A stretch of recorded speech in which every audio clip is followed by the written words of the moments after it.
তওবাকারী বান্দারা, আমার জমিনে যারা বসবাস করছো, অন্যায় হয়ে গেছে, পাপ হয়ে গেছে, তবে তোমরা ডুবে আছো। আমার নিকটে যদি তোমরা আন্তরিকতার সাথে তওবা করো রে, শুনে রাখো, শুনে রাখো, আসা রাব্বুকুম আইয়ুকাফিরা আনকুম সাইয়্যাতিকুম।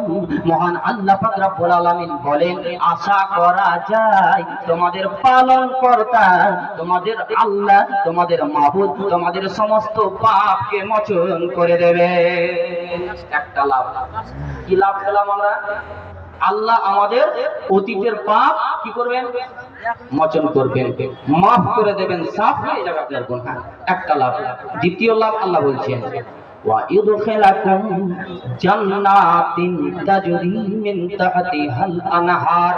মহান আল্লাহ বলেন, ওরে পৃথিবীর বান্দারা, রে তওবাকারী বান্দারা, শুনে রাখো, শুনে রাখো, যদি তোমরা আন্তরিকতা বিশুদ্ধ তওবা আমার নিকটে করো, জেনে রাখো, জেনে রাখো, আমি আল্লাহ তোমাদেরকে সেই জান্নাতের মাঝে স্থান দেব, যেই জান্নাতের তলদেশে, যেই জান্নাতের নিচে রয়েছে প্রবাহিত নদী, যেই জান্নাতের তলদেশে রয়েছে প্রবাহিত নদী, যে নদী হচ্ছে দুধের নদী, মধুর নদী, শরবতের নদী। ওই নদীর উপরে রয়েছে জান্নাত, সেই জান্নাতের অধিবাসী আমি তোমাদেরকে বানিয়ে দেব।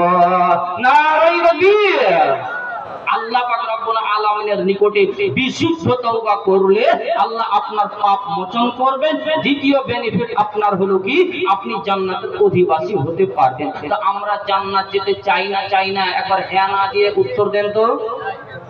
যে সবাই চাই না, সবাই চাই না। আরে মরবো দেখা যাবে পরে, মরবো পরে দেখা যাবে। আরে মরবেন পরে দেখা যাবে এমনটা নয়। এখন মরলে আপনি মরার পরে রেজাল্ট পাবেন, কবর থেকে শুরু হয়ে যাবে আপনার রেজাল্ট, আপনার নাতিজা কবর থেকে শুরু হয়ে যাবে। জি, আপনি ভাবছেন কখন মরবো, কখন মারা যাব, হিসাব কখন হবে, কিয়ামত কখন হবে, কবরে আমাকে কতদিন থাকতে হবে, তারপরে জান্নাত হবে না জাহান্নাম হবে আমার নসিবে, সেগুলো পরের কথা। এমন কাউকে চিন্তা ভাবনা করছে? জি না, মরার পরে আপনার জান্নাত শুরু হয়ে যাবে। পৃথিবীতে যদি আপনি নেককার, পরহেজগার, আল্লাহ ভীরু মুমিন আপনি হতে পারেন। আল্লাহ পাক মুমিনদেরকে কেন্দ্র করে এ কথা জানিয়ে দিলেন, এ বার্তা মুমিনদের নিকটে পৌঁছে দিলেন। চলেন, তওবা আপনার জীবনে যদি হয়, তাহলে আল্লাহ পাক রব্বুল আলামিন আপনার প্রতি অত্যন্ত খুশি হবেন। একটি নতুন করে হাদিস আপনাদের শোনাচ্ছি। হাদিস তো নতুন নয়, এগুলো আলোচনা অহরহ ঘুরে ঘুরে আপনারা শুনছেন। একটি হাদিসের দিকে আপনাদের অগ্রসর করাই। মহানবী সাল্লাল্লাহু আলাইহি ওয়াসাল্লামের যুগ শেষ হয়ে যাওয়ার পর হযরত আবু বকর সিদ্দিক রাদিয়াল্লাহু তাআলা আনহুর যুগ শেষ হয়ে যাওয়ার পর হযরত উসমান গনি, হযরত ওমর, এনাদের যুগ শেষ হয়ে যাওয়ার পর হযরত আলী রাদিয়াল্লাহু তাআলা আনহু নেতৃত্বের আসনে বসলেন। নেতৃত্বের গদিতে যখন বসলেন, নেতৃত্বের গদিতে বসে তিনি সফর করবেন। সফর করবেন, সফর করার প্রারম্ভে আলী বিন রাবিয়া, হযরত আলী রাদিয়াল্লাহু তাআলা আনহু, তিনি হচ্ছেন একজন সাহাবী। নাম কিন্তু একই, ভালোভাবে শুনবেন। হযরত আলী রাদিয়াল্লাহু তাআলা আনহু তিনি হচ্ছেন সাহাবী।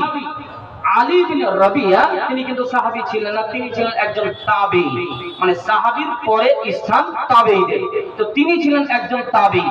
হযরত আলী রাদিয়াল্লাহু তাআলা আনহু যখন সফর শুরু করবেন, তো আলী রাদিয়াল্লাহু তাআলা আনহুর জন্য আলী বিন রাবিয়া তিনি একটা যানবাহনের ব্যবস্থা করলেন, একটা সওয়ারির ব্যবস্থা করলেন। সেই যুগে সওয়ারি হিসাবে কি ছিল? বাস ট্রেন ছিল? জি না, সওয়ারি হিসাবে কি ছিল? ঘোড়া, গাধা, উট, এইগুলো ছিল সওয়ারি হিসাবে, যানবাহন হিসাবে। তো যানবাহনের ব্যবস্থা করলেন আলী বিন রাবিয়া হযরত আলী রাদিয়াল্লাহু তাআলা আনহুর জন্য। হযরত আলী রাদিয়াল্লাহু তাআলা আনহু সফর শুরু করবেন, যখন পা দানিতে পা রাখছেন, সেই সময় একটি শব্দ উচ্চারণ করলেন।